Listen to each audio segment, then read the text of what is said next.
As of now, I am sure almost every single one of you has heard about the tragic murder of George Floyd and the acts that were taken to ensure his death.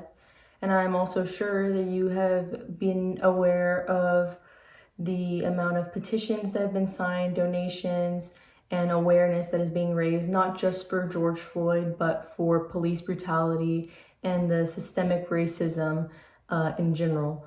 So that is what this video is going to be about. It is just going to be essentially an informational video, but also just a brain dump of things that have been going on in my mind. A lot of people clearly have a lot of differing opinions, but that's okay. I mean, the majority of people understand that the end goal is to end racism because it has no place in our society whatsoever, and to understand that every single person is the same. There is no difference between any of us. We all have the same hearts, we all beat the same way. I would start off by just first talking about who George Floyd was and just kind of how this started. So George Floyd was a Black man who lived in Minneapolis, Minnesota, and he was killed, he was murdered by a police officer named Derek Chauvin because he was suspected of forgery. Now, forgery is when you take a check or some other form of money and you try to illegally sign it or forge a signature. And so that is what George Floyd was accused of. And when they went to go arrest him, that is when Derek Chauvin decided that he would take justice into his own hands, and he murdered George Floyd in cold blood. I'm sure you've seen the videos. I'm not going to include those because I'm not trying to have a shock factor. I'm sure if you have seen it, it's everywhere on social media. It's just really disgusting. It's really nasty to watch. It's one of the most disturbing videos I've ever seen. And seeing anyone, literally anyone, like pleading for their life when it's literally being stripped from them is disgusting. Clearly there was uproar. People were angry. It was essentially the last straw. I saw someone on Twitter, I'll try and find the tweet and put it right here. And we're sick of it. It's tiring. It gets old. It's not necessary. It's not legal. It's disgusting. I did this thing that everybody just started talking about and understanding that this is a serious problem. We have a serious issue. I'm not making this video to talk about the protests or the riots or the looting because that's not my prerogative. That's for you to figure out. If you're protesting, if you're rioting, if you're looting, that's between you and yourself. And I'm not gonna try and convince you to do one or not do the other, vice versa. That's not what this is. So I just wanted to say that. The one thing that I will say about this topic, and then I'll leave it alone, is make sure you remain hyper aware of who really is on your side and who isn't. There are people that are going out and saying that they care about the Black Lives Matter movement. Remain hyper aware because some people who say they are one thing actually mean harm than they do good. Across social media, people have been raising awareness and spreading the word of everything going on, not just for George Floyd, but for Breonna Taylor and every single person whose life has been taken by the hands of police who are corrupt. And it is amazing to see how people care and show that through signing petitions, donating money, just raising awareness, checking on the mental health of people who aren't doing well.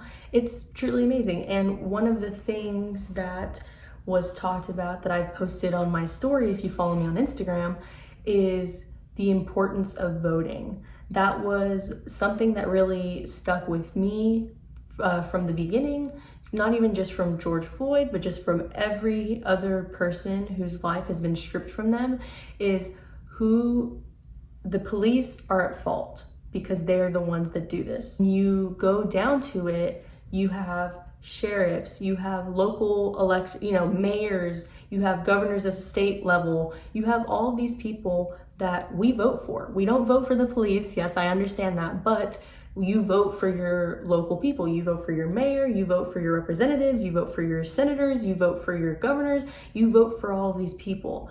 And because we are a democracy. So when people say, oh, I'm not gonna vote, I do not understand why you wouldn't vote in your local election. You show up to your polls and you vote for the people that you see in and out every day. That's how stuff gets done. I understand that there's a disconnect between the president and each individual city, but there is no disconnect between the mayor because you put that person there. And when I was also doing some research, I found this statistic that stated that 15% of people voted in their local elections. 15% of people. 15%. That's insanely low. And it's low like that, not just now. It's been that way forever because people either don't feel like voting, they don't see the purpose in voting, but it's crucial. One of the best things that I've seen ever since everything's happened recently was Killer Mike's interview. I will put it on the screen right now. And now is the time to plot, plan, strategize, organize, and mobilize. It is time to beat up prosecutors you don't like at the voting booth. It is time to hold mayoral offices accountable, chiefs and deputy chiefs. Atlanta is not perfect, but we're a lot better than we ever were, and we're a lot better than cities are. Killer Mike, for those who don't know, is a rapper and activist. He's from the city of Atlanta, and everything that he said surrounding police brutality, Black Lives Matter movement, and the urgency that we need now more than ever to go out and vote in our local elections was crucial. He voiced how I felt perfectly. And I really wish that people understood the importance of voting. You know, going out and registering to vote. I mean, it's so easy. It's so easy now. If you have a disability, you're not able to actually go out and stand in a line and do it, there's accommodations for you. There's early voting, so you don't have to go the day of and wait. There's just so many things out there to help you so that you can fight for what it is that you know is right. Another thing surrounding voting that really disturbs me is the fact that people that are above a certain age tend to vote more than millennials and Gen Z people. Of course, Gen Z, I'm 18, so I can legally vote now, but if you're not, then obviously you can't. But if you're between the ages of 18 and 30, then you should go out and speak your opinion. Typically, a lot of us tend to have progressive views.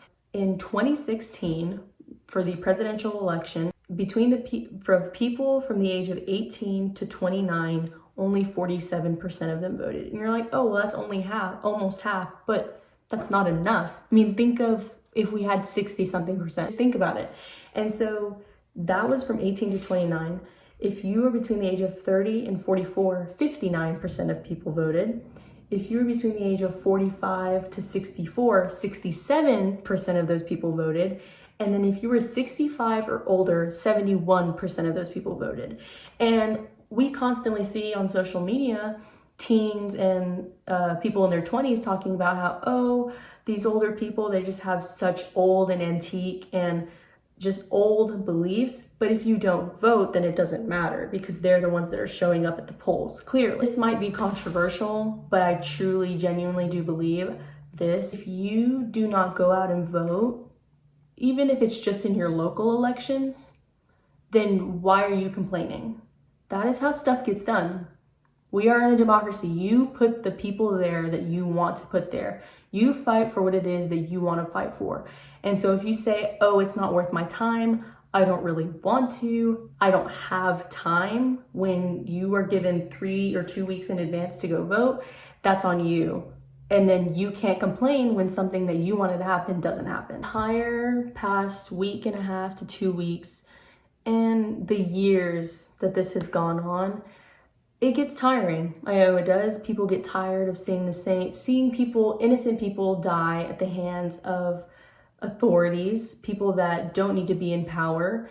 And it's ridiculous. I understand. And so I just wanted to kind of do a little brain dump, express my mind, how I'm feeling right now. I would really, really love to hear from y'all, what y'all have to say about this.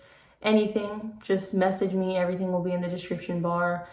Thank you for tuning in. If you've watched this, I appreciate it. And stay well. Keep in tune with your mental health. Make sure that you're not overexerting or overexhausting yourself. Stay safe. I love y'all, and I'll see y'all next time.